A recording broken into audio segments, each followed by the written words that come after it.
Sports fans, welcome back to my channel. Okay, we're going to talk about today. Did Michael Jordan retire in 93 in his peak? Right? And a lot of people are saying to me that Michael Jordan quit, but we all know that was around in the 90s. This was a retirement, and we're going to talk about it. So just imagine whether you want to call it quitting or you want to call it, we call it retiring, right? Because he had a reason why he retired. His father. They murdered his father right after he won his first three-peat. Imagine that, right?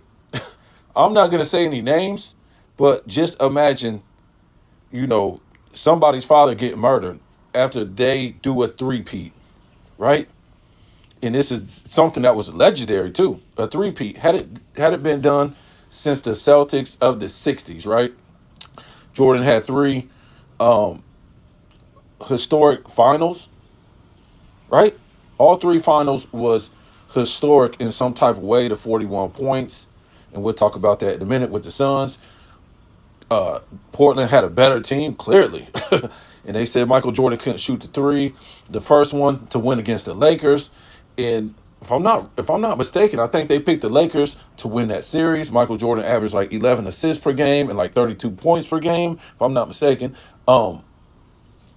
So yeah, they fell down 1-0 to the Lakers. So that whole three-peat was legendary. And we talk about, the first championship, having to play all those Hall of Famers and top 75 players in the 91 playoffs. It was just sickening. And to get to the mountaintop finally, you know, it was something else for Michael Jordan. All those times they had to have 3 to 5 Hall of Fame players on one team just to beat him, and he still didn't run out and go get all this help. He didn't do it, right? He didn't run to another team. He wanted to show people in the long run, I did it with less help, okay?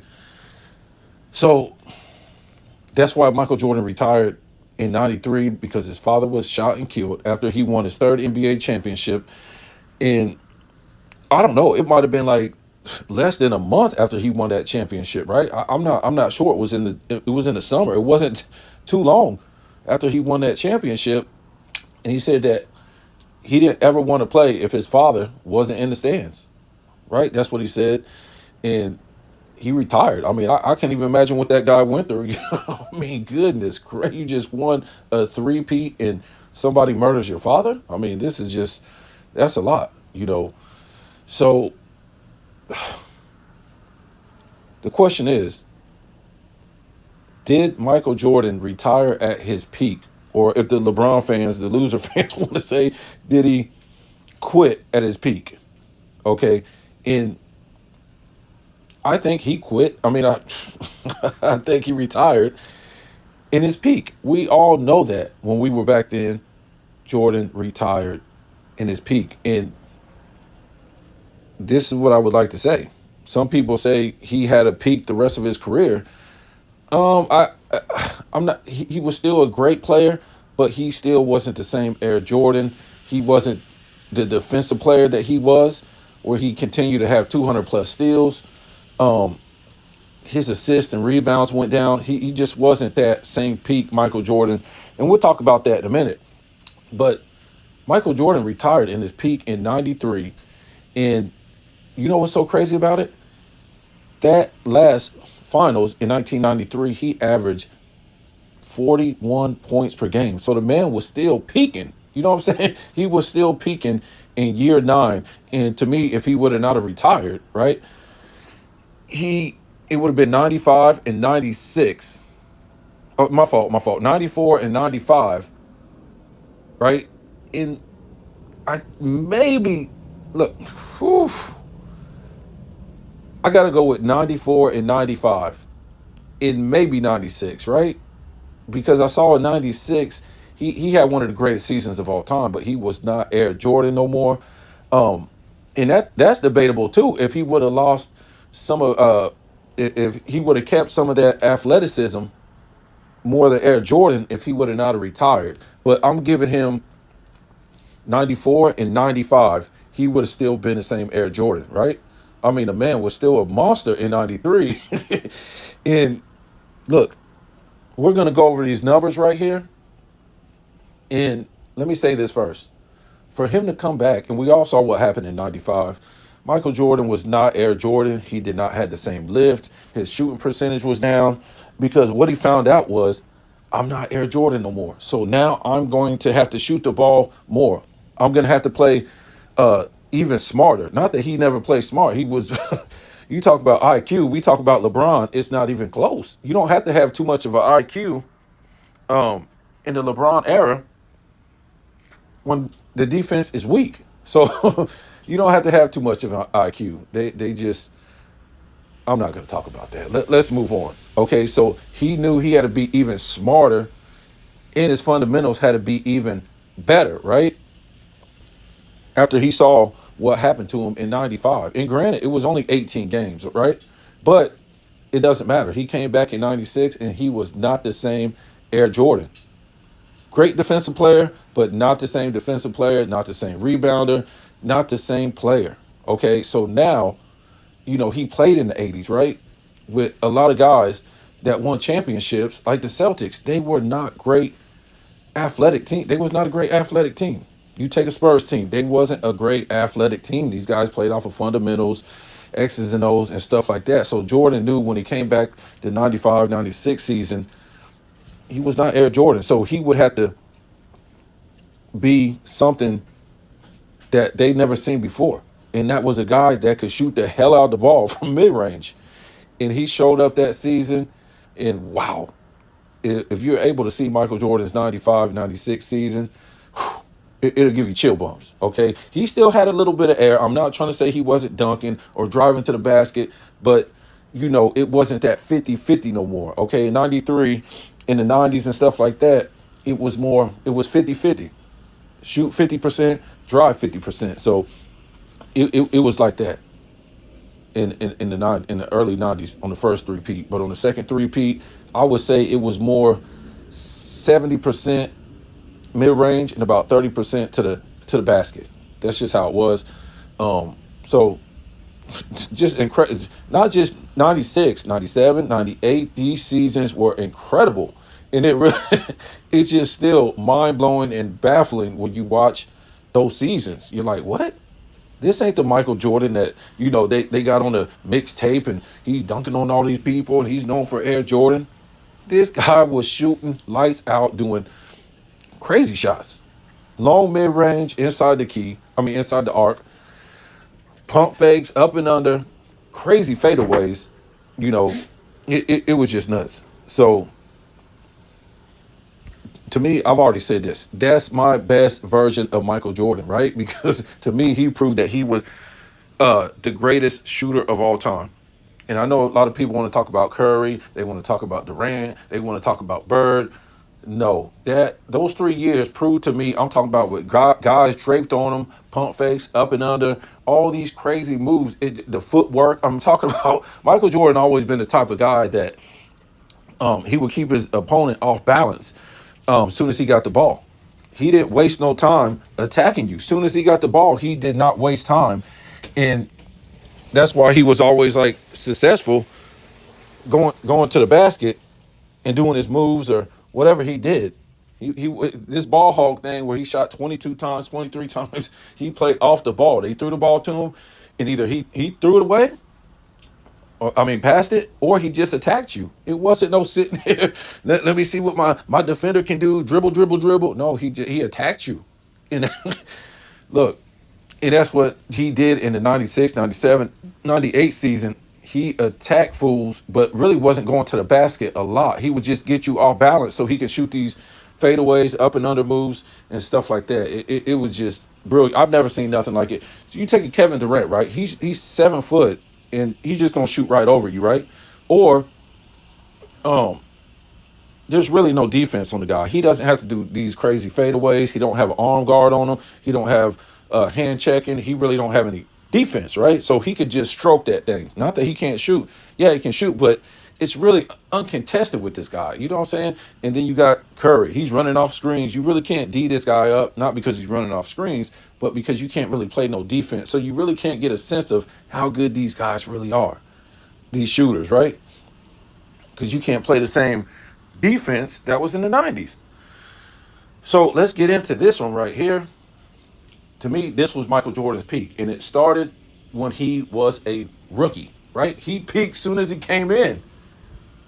He peaked soon as he came in. He led his team in four statistical categories, 28 points per game. It was like 6 rebounds, 5 assists, led him in like 2 point something steals. So, man was already at his peak when he came in. And what I'm talking about, he when he retired in '93, that was the end of his peak, right? So from '84 to '93, he averaged 32 points per game, 6.3 rebounds, 5.9 assists, 6 assists really, 2.7 steals, 1 block. Could you believe that? In 9 seasons, this guy averaged 1 block. That's unheard of. 3 turnovers, 51.6 field goal percentage, 30.1 from the line. I mean, from the 3 point line. He would back then. Remember, he averaged 1.7 for his whole career, right? In his entire career, he really wasn't shooting threes back then. If his, I should have put it on here. When his career ended, it was less. I mean, when he retired in '93, it was less than one attempt, right? 84.6 from the free throw line. So let's go to the playoffs. 84 to 93, 34.7 points per game. Rebounds 6.7, assists 6.6, steals 2.3, blocks 1 block, turnovers 3.3, field goal percentage 50.1, 3 point percentage 35.2, free throw percentage 83.4. And look at that, a block a game in the playoffs. In the playoffs. And that's what I'm talking about. Um, Ultimately, all those numbers went down when he came back on the second three-peat and when he went to Washington, right? Because he wasn't the same Jordan. And like I was saying, he ruined his peak. Not on purpose. His father passed away, but if it was about stats today, he would have just wiped the tear and kept going. It was about winning back then. The stats came with the winning. LeBron stats they come with the losing because he's about stats first. That's what he's about. So yeah, 1 block a game in the playoffs from '84 to '93 is sick. Look at these numbers. Woo! I'm saying this dude still maybe be in the top five. I don't know if he would. We're gonna read the rest of this. If he would never came back. NBA Finals '91 to '93, 36 points a game, 6.6 rebounds, 8 assists, 2 steals, zero point 0.8 blocks, 3.4 turnovers, 52.8 from the field, 44% 3 point percentage, 81.1 free throw percentage. And let's go down to the bottom and look at these awards. Some notables that ain't in here. He's got two. He won a dunk contest 2 times, 3 championships, 3 finals MVPs. What was it? 7 scoring titles, Defensive Player of the Year, 3 MVPs, 3 steals titles, Rookie of the Year, All-Star MVP. Wow. I'm trying to tell you, bro. He might still have been top 5 when you look at this. This is just flawless. No, he wouldn't have the most rings. No, he won't be 6-0. No, he would not have had 5 MVPs. But this is still no. You could put this up against a lot of guys like Kevin Durant, um, maybe Curry, and when we talking about stats, right? Because now it's all about stats, right? So when we look at these stats now, and they would stay where they are instead of him coming back on the second three-peat or going to Washington, this is what wins you um approval in this era. Stats, stats, stats, stats, stats, stats, right? Back then, when Jordan was playing, or the '80s and '70s, stats don't win you GOAT status per se. Yeah, they're great, but everybody knows they're going to go down because your peak is going to go down. You're going to get over your peak and you're going to start going down. That's the nature of the beast. That's why everybody's looking at LeBron, even though it's a weak era. What we're looking at is how can he run up and down the court for 21 seasons and be running with these guys at a high level? That's not possible, right? He, like I said in my prior videos, I want to put him in my top 20 of greatest athletic NBA players of all time. No way. No way. No way. I'm talking about dunkers who could do certain stuff on the court. No, he's just a straightforward guy. He no, I can't. So we're trying to wonder how he's able to run with 21, 22, 25, 26, 30-year-olds for 21 seasons. I don't care about his stats. That's easy to get in this era, right? What he's doing for 21 seasons straight, it's not possible. His peak is supposed to go down. So this is what it is. If we're going by stats, look at it. It's just nuts. So yeah, Michael Jordan retired in his peak. It's plain and simple. And what he did by coming back in 96, well, he came back in 94 and failed, but what he was able to accomplish wasn't possible. It's not possible to retire for 2 years, come back, and still be good. You got to have a whole different game now. You got to have LeBron has had the same game all his career. Jordan had to come back and have a whole different game now, right? Pippen had got older. They got Dennis Rodman. He was a little bit older. Ron Harper was a little bit older. So basically what they did, they shut the NBA down playing defense, right? They shut these guys, Ron Harper, Dennis Rodman, Michael Jordan, Scottie Pippen, the greatest defensive team of all time. They shut this. They wasn't supposed to win that last championship.